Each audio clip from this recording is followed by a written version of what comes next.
बारे में आप यहाँ पे पढ़ सकते हो। हिंदी और इंग्लिश दोनों में लिखा गया है। ये मंदिर वृंदावन का सबसे प्राचीन मंदिर है और सबसे प्यारा मंदिर है। जब भी आप वृंदावन की परिक्रमा लगाओ तो इस स्थान के दर्शन आप जरूर करना। और बिल्कुल साइड में ही ये है सनातन गोस्वामी जी की समाधि स्थली। और इस मंदिर में ऊपर आने के लिए आपको काफी सारी सीढ़ियां चढ़ के जानी पड़ेंगी। अभी हमने मंदिर में अंदर प्रवेश कर लिया है और बिल्कुल पीछे आप ये दर्शन कर सकते हो श्री मदन मोहन जी के मंदिर के। और यहाँ से मैं आपको दर्शन कराता हूँ परिक्रमा मार्ग के। सामने है परिक्रमा मार्ग और वहां से हमने अंदर प्रवेश करा था। और प्रवेश करने के बाद आप आ जाते हो मदन मोहन जी के मंदिर पे। ये मदन मोहन जी का मंदिर एक ऊंचे टीले पे स्थित है जिसको द्वादश टीला भी बोला जाता है। ये काफी प्राचीन मंदिर है और इस मंदिर में एक भी ईंट का उपयोग नहीं करा गया।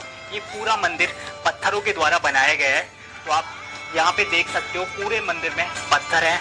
और यहाँ पे अगर आप संरचना देखोगे तो ये काफी प्राचीन संरचनाएं हैं। चलिए आगे चलते हैं और आपको अभी मदन मोहन जी के दर्शन कराते हैं। यहाँ पे आप दर्शन कर सकते हैं श्री सनातन प्रभु जी की भजन कुटी के। बोलिए श्री मदन मोहन लाल जी की जय। जब मदन मोहन जी 5 वर्ष के हुआ करते थे तो सनातन गोस्वामी जी उनकी देखभाल किया करते थे। वृंदावन के सारे मंदिर लगभग 4 से 4:30 बजे के बीच खुल जाते हैं।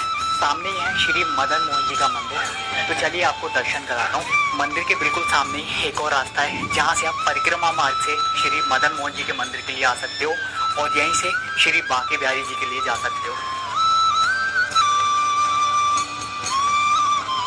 परिक्रमा वृंदावन यूट्यूब चैनल खरी विनीत के समय औरंगजेब के शासन के समय उसने इस मंदिर को तोड़ने का प्रयास किया।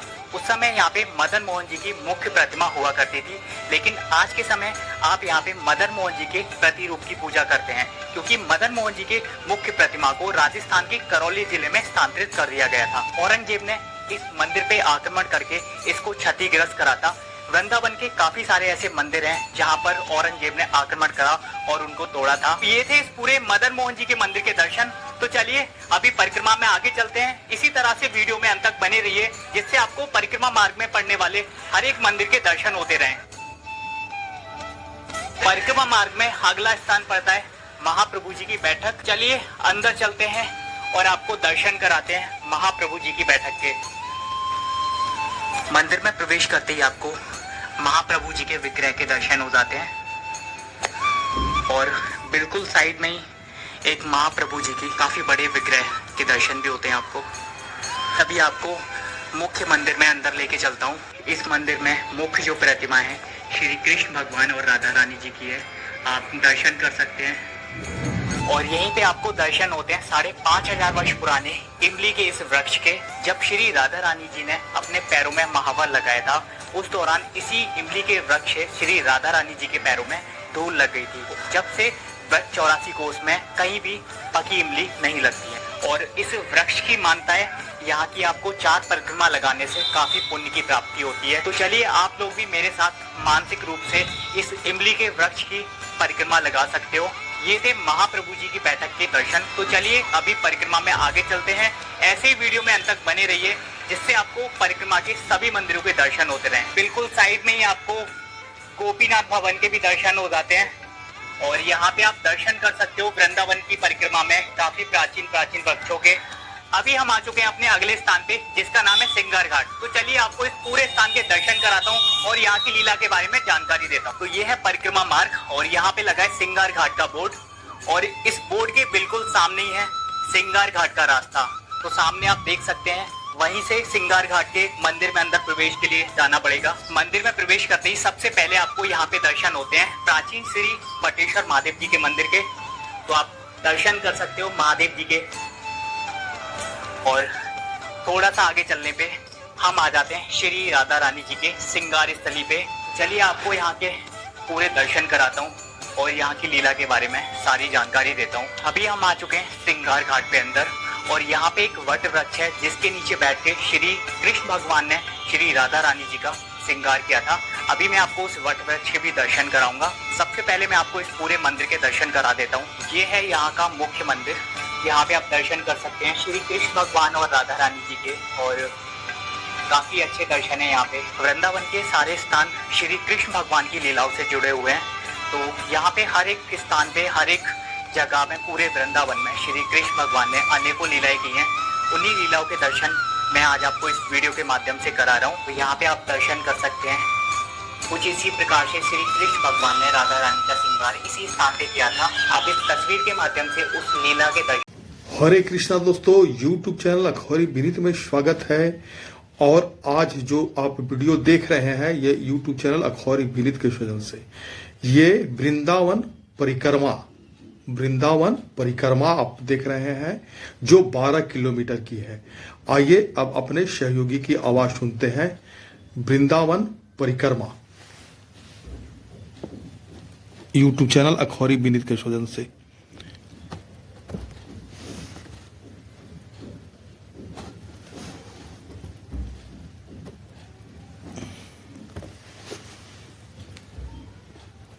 ऐसा गुप्त स्थान है जिसके दर्शन शायद ही आपने किए होंगे, जिसका नाम है श्री लाडली निकुंज वन। इस स्थान के दर्शन भी आप जरूर करना। वृंदावन की इस परिक्रमा को आप साल के किसी भी महीने में लगा सकते हो।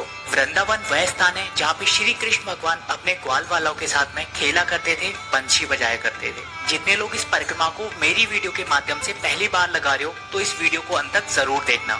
अभी हम आ चुके हैं अपने पहले स्थान पे, जिसका नाम है प्राचीन काली देश। इसी स्थान पे श्री कृष्ण भगवान ने काली अनाथ का मर्दन किया था। तो चलिए आपको इस पूरे स्थान के दर्शन कराता हूँ और यहाँ की लीला के बारे में सारी जानकारी देता हूँ। मंदिर में अंदर प्रवेश करते ही आपको यहाँ पे जो है सबसे पहले ऐसी छतरी दिख जाएंगी और सामने ही है कृष्ण भगवान का मुख्य मंदिर। चलिए अभी आपको सबसे पहले यहाँ पे बने श्री कृष्ण भगवान के मंदिर के दर्शन कराता हूँ। तो ये है मंदिर, अभी बंद है लेकिन दर्शन जो है आपको हो जाएंगे। तो चलिए आपको मंदिर के दर्शन कराता हूँ। और यहाँ पे जो इस मंदिर के अंदर आपको दर्शन होते हैं, आप सामने देख सकते हो, ये है बलदाऊ और साइड में है नाग देवता की पत्नियां। और ऊपर जो आप देख रहे हो वहाँ पे आपको कृष्ण भगवान के दर्शन हो जाते हैं। और ये उसी छवि के दर्शन है जब कालिया नाग का उन्होंने मर्दन किया था। बोलिए श्री कृष्ण भगवान की जय। मंदिर के साइड में ही आपको उसी छवि के दर्शन हो जाते हैं यहाँ पे जब कृष्ण भगवान ने यमुना नदी में छलांग लगाई थी और उनका सामना कालिया नाग से हुआ था। तो चलिए थोड़ा सा नीचे चलते हैं और आपको पास से दर्शन कराते हैं। सामने आप दर्शन कर सकते हैं श्री कृष्ण भगवान के, जो कि कालिया नाग के ऊपर हैं और साइड में जो है कालिया नाग की पत्नी है। और ये उसी समय का दृश्य है जब श्री कृष्ण भगवान ने ये सामने वृक्ष है यमुना जी में छलांग लगाई थी और उनका सामना इस कालिया नाग से हुआ था। अभी मैं आपको उस वृक्ष के दर्शन कराता हूँ जहाँ से श्री कृष्ण भगवान ने चढ़ के यमुना नदी में छलांग लगाई थी। सामने है वो केली कदम का वृक्ष जो कि 5500 वर्ष पुराना है और इसी वृक्ष पे चढ़ के श्री कृष्ण भगवान ने यमुना नदी में छलांग लगाई थी। यहाँ पे है श्री कृष्ण भगवान के चरण चिन्ह और इसी तरह से वो कुछ इसी वृक्ष पे चढ़े थे। वृक्ष के साइड में यहाँ पे आप उन्हीं सारी लीलाओं के दर्शन कर सकते हो और उनके बारे में पढ़ सकते हो। सामने यहाँ पे आपको जो है कालिया नाग के दर्शन हो जाते हैं। और यहाँ पे जितने भी भक्त आते हैं वो अपनी मानता के अनुसार यहाँ पे जो है ये चुनरी और दुपट्टे बांध के जाते हैं। जब भी आप परिक्रमा लगाओ तो इस स्थान के दर्शन जरूर करना। और ये है वो केली कदम का वृक्ष, इसकी भी एक छोटी सी परिक्रमा लगाना। तो चलिए हम भी इस वृक्ष की परिक्रमा लगाते हैं। और कहा जाता है इस वृक्ष की परिक्रमा लगाने से पुण्य की प्राप्ति होती है। तो आप लोग भी मानसिक रूप से इस परिक्रमा को लगा सकते हो।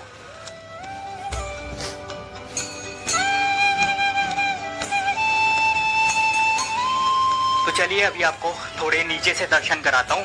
और यहाँ पे बारिश के समय काफी ये पानी भर जाता है। सामने आप वृक्ष को देख सकते हो, ये पूरा खोखला है लेकिन उसके बाद भी ये वृक्ष काफी हरा भरा है और ये वृक्ष टूट ना जाए उसके लिए सपोर्ट में यहाँ पे पिलर लगाए गए हैं। इस स्थान की लीला कुछ इस प्रकार से है। जब श्री कृष्ण भगवान अपने सखाओं के साथ में गेंद बल्ला खेल रहे थे तो श्री कृष्ण भगवान ने जानबूझ के अपनी गेंद को इसी यमुना नदी में फेंका था और उस दौरान कृष्ण भगवान का सामना जो है कालिया नाग से हुआ था। कृष्ण भगवान ने उसी समय कालिया नाग का मर्दन किया था। तो ये थे इस पूरे स्थान के दर्शन और लीला। तो चलिए आगे चलते हैं और आपको दर्शन कराते हैं अगले और स्थानों के।